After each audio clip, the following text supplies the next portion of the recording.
Hello and welcome to online aid for study one student for learning. दोस्तों स्वागत है आप सभी का एक बड़ी और लेटेस्ट अपडेट के बारे में जो कि संबंधित है बीएड वर्सेस बीटीसी मामले पर सुप्रीम कोर्ट ऑफ इंडिया के माध्यम से अपना एक और ऑर्डर यहां पे जारी कर दिया गया है, जिसमें बीएड को लेकर सुप्रीम कोर्ट ऑफ इंडिया ने जो आदेश दिया है वो काफ़ी ज़्यादा महत्वपूर्ण है हर एक भर्ती के बारे में, जिसमें सुप्रीम कोर्ट ऑफ इंडिया के माध्यम से 2018 के बाद से हुई भर्तियों के संबंध में आदेश दिया गया है। ये आदेश निश्चित तौर पे सभी पुरानी भर्तियां और सभी नई भर्तियों को प्रभावित करेगा। कैसे करेगा, क्या होगा, सारी जानकारी मैं आप सभी को ऑर्डर के माध्यम से देता हूं, क्योंकि बीएड वर्सेस बीटीसी मामले को लेकर सुप्रीम कोर्ट ऑफ इंडिया में कई मामले लगे हुए हैं जिन पर सुप्रीम कोर्ट अपना फैसला सुना रही है। इसी के क्रम में सुप्रीम कोर्ट ऑफ इंडिया ने अपना एक और ऑर्डर यहाँ से जारी कर दिया है। साथ ही साथ अगर बात की जाए बिहार शिक्षक भर्ती को लेकर तो छात्रों को एक बड़ा झटका है कि बिहार शिक्षक भर्ती से भी बीएड बाहर है। अब सुप्रीम कोर्ट का ऑर्डर आ गया है, क्योंकि इससे पहले ऑर्डर नहीं आया था।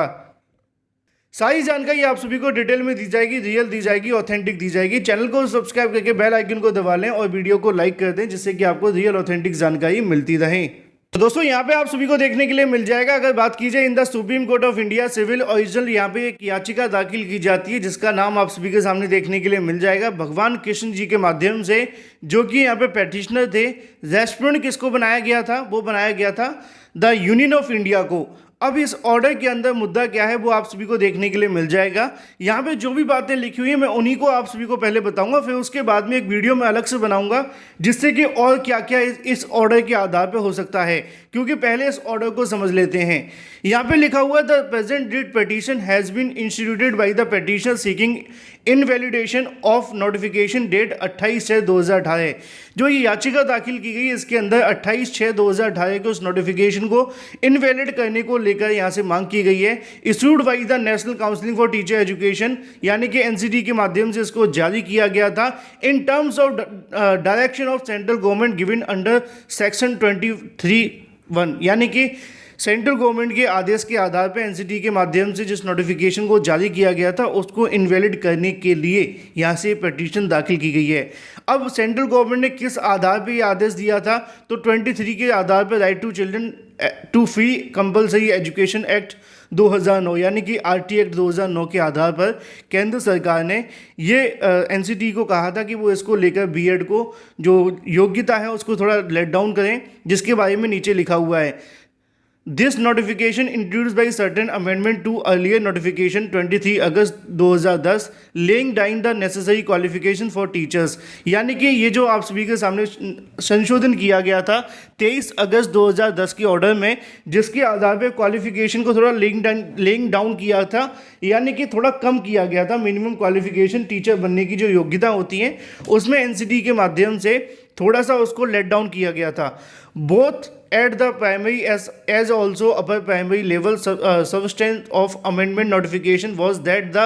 candidate holding B.Ed degree would be entitled to be appointment as a primary school teacher subject to fulfilling certain order recruitment, यानी कि जो प्राइमरी के अंदर वैकेंसी निकाली जाती साथ ही साथ जो अपर प्राइमरी भी निकाली जाती उन सभी के अंदर संशोधन किए गए थे। लेकिन प्राइमरी में ये संशोधन देखने के लिए मिला था कि जो बीएड डिग्री होल्डर्स होंगे उनको प्राइमरी में टीचर बनने के लिए एलिजिबल माना जाएगा 28 जून 2018 के नोटिफिकेशन के आधार पर। लेकिन अब आगे की बातें समझ लेते हैं। आगे की बातें लिखी हुई हैं in the judgment of this court delivered by in civil appeal, यानी कि इस कोर्ट के माध्यम से सुप्रीम कोर्ट ऑफ इंडिया के माध्यम से एक जजमेंट जारी किया जाता है, और वो जजमेंट होता है देवेश शर्मा बनाम यूनियन ऑफ इंडिया का, जो कि 11 अगस्त 2023 को देखने के लिए मिला था। The set notification has be directed to be quashed, यानी कि उस जजमेंट के अंदर जो नोटिफिकेशन जारी किया था एनसीटी के माध्यम से उसको क्वेश कर दिया गया है बाय दिस कोर्ट, यानी कि इस जजमेंट के आधार पर court upheld the decision of Rajasthan high court questioning the said notification be apply the ratio of the same judgment in this writ petition, यानी कि जो राजस्थान हाई कोर्ट के माध्यम से आदेश दिया गया था उसको मान्य करते हुए सुप्रीम कोर्ट ऑफ इंडिया ने 11 अगस्त 2023 को उस आदेश को सही माना है, और उसके आधार पर जो ट्रिपल बेंच थी उनकी तरफ से भी कहा गया है कि इस आदेश को बिहार सरकार को भी लागू करना चाहिए इसी पिटीशन के आधार पर। अब नीचे क्या लिखा है वो थोड़ा आप सभी के काम का है। The present petition stands allow in terms of pair a to extend the same relates to issue notification NCT 28/6/2018।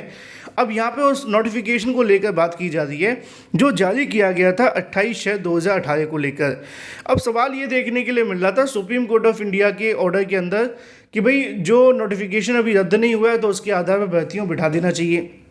लेकिन जो आज की तारीख में कोर्ट ने ऑर्डर दिया है वो आप सभी के लिए कुछ और ही है। नीचे देखने के लिए मिलता है कि 28/6/2018 को जो नोटिफिकेशन जारी किया गया था, अब इस नोटिफिकेशन को यहाँ पर इलीगल कर दिया गया, यानी कि इनवैलिड करार दे दिया गया है। तो उसके बाद कोई भी जो स्टेप लिए गए वो भी इनवैलिड हैं, ऐसा मैं नहीं कहूँ, ऐसा ऑर्डर में लिखा है। थोड़ा ध्यान से सुनिएगा। आगे लिखा हुआ है कि consequential advertisement and other subsequent step taken in pursuance of thereof sale also stand invalidated, यानी कि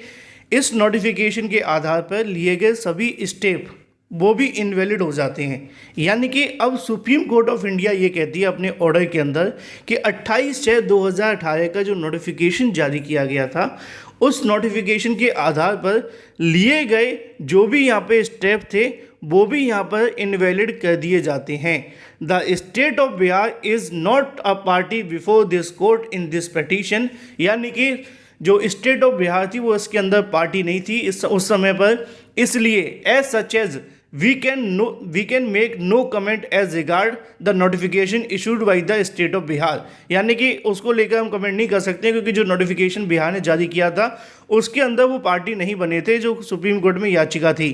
the legality of which has been challenge in this writ petition, but this court expect that the state of Bihar shall take into account the judgment of this court delivered by 11/8/2023 and pending application is any shall stand disposed, यानी कि बिहार शिक्षक भर्ती को लेकर supreme Court of India ने स्पष्ट कर दिया है कि वो पार्टी तो नहीं बनाए थे इसलिए हम कोई कमेंट नहीं कर रहे हैं, लेकिन उनको कहते हैं कि जो सुप्रीम कोर्ट ऑफ इंडिया ने ऑर्डर दिया है 11 अगस्त 2023 को, उस आदेश को यहाँ पे फॉलो किया जाए और उसके आधार पर ही